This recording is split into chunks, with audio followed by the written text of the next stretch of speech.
and the results are really cool. So it's a monumental thing, and of course there's the big art edition, right? That's coming out. It's sort of yes, horizontal format. And yes, fold out. And yes, all this stuff going on. Yeah.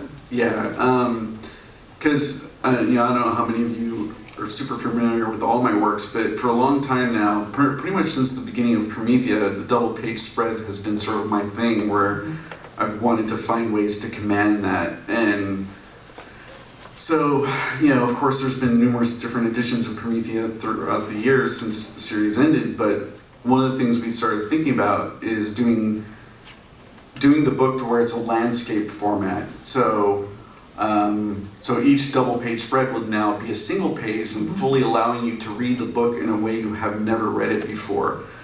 And what we're proposing to do is no one's done this before. This is going to be a new format.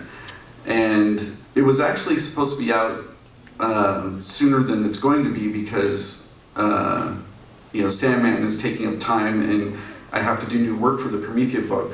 I was wondering if you were involved in helping create that new creation. Yeah. There's gonna be some new artwork primarily. They want a new wraparound cover, a new wraparound slipcase, which is the equivalent of doing 8 inked covers and colored covers. That's a month, And so they're like, Sandman can't afford a month, and so we'll just wait until Sandman's done. And I think it'll get more attention when Sandman's done anyway, to come off of all the popularity of Sandman. But one of the cool things that this book is going to have that we're getting to do is issue 12 of Promethea. When we designed that issue, we had always intended it to be this accordion fold-out thing. And for whatever reason, they said that we couldn't publish it that way, so it never got published that way.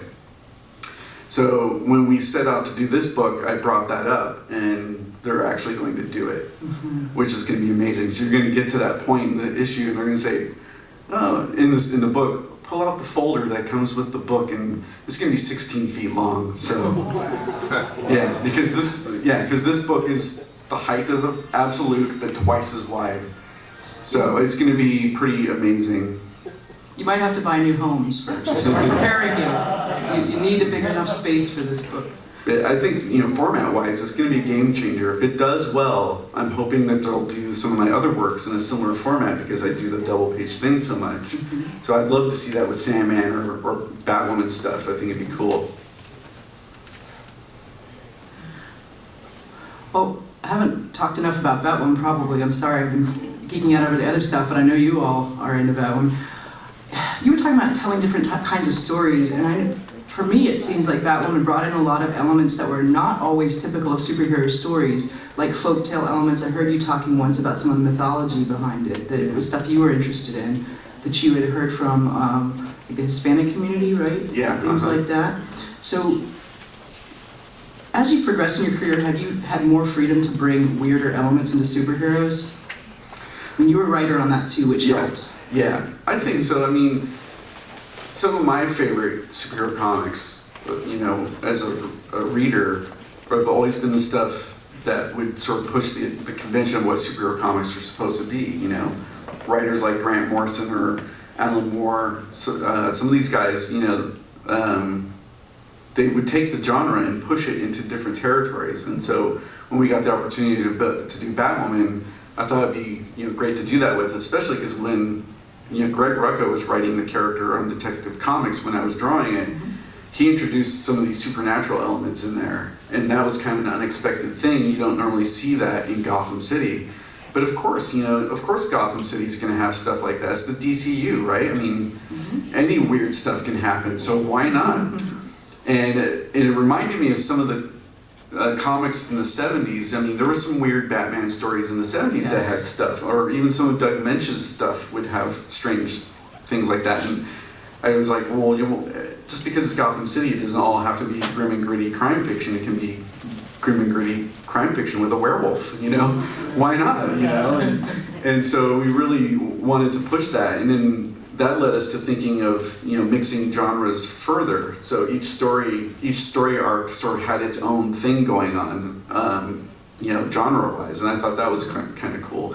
And if you're going to do a long-running series, or intend for a series to last a while, it's, I think, a good idea to show that a character doesn't have to be just one thing, and brings more three-dimension to the character. If you can put them in different situations, have a character like Batwoman who has no superpowers has to fight this ghost. How does she fight a ghost? You can't punch it. How does she resolve that? That sort of stuff, and then move from that to a James Bond-like plot, but chop it up like you would a Tarantino movie.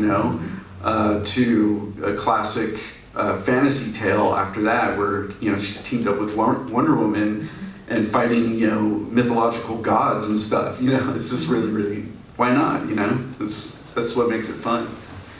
And you're really opening doors in that character for future generations as well, because you can't unsee it once it's been done. Right? Start to realize all the potential in these characters at the time. And what's really fun about doing that stuff, where you take something like Batwoman, who's this grounded character, she has no superpowers, and you throw her into the middle of something that really should be handled by the Justice League, fighting Medusa and these hordes of, mythological monsters and stuff. What makes it so entertaining for me is that balancing it out with the fact that she's a normal human being, even though she's doing some crazy stuff. And so getting into her, her home life and the people around her and the things that make her a normal person. And so I think when you take that and combine that with the mythological, you actually can believe in the mythological more, because you have something to counteract the ground. It sort of grounds it all, I think that's kind of a cool thing to do. That's one of the things about Promethea that keeps it on track as well. Yes. There's human elements as well. Yeah. It's amazing balance. Well, I want to leave time for questions, but before, can you tell us a little bit about your design work and your CDs and things you've been doing, CD covers? Sure. I mean, I'm a big music fan, have been my whole life, and I wanted to do that sort of thing for a long time, and have been trying to for a while. But for whatever reason, it just didn't work out. Like, either schedules didn't work out, or there ended up being communication problems or whatever. And so it just never really happened for me, but I kept, if the opportunity came, I would try, And then a couple years ago, I got contacted by this fantastic band, The Sword. I don't know if any of you guys know them, but they're amazing. And they're big comic book fans. And their manager emailed me out of the blue and said, JD, the singer, is a huge fan of mine, and the band loves my work. Would I consider doing their album cover?